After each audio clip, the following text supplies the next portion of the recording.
here's something a little bit interesting. Is you got a sub pump here going up, and instead of draining on this side of the home or running it back to the home that way, because the back wall is like right there, I have it running all the way across the basement, up here, through.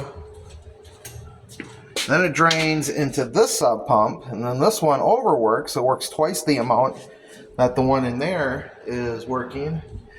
This is double working to pump up with tape on here and going all the way up over here, and then draining to the outside, which is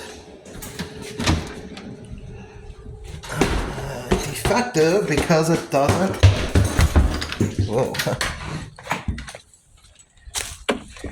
It's broken.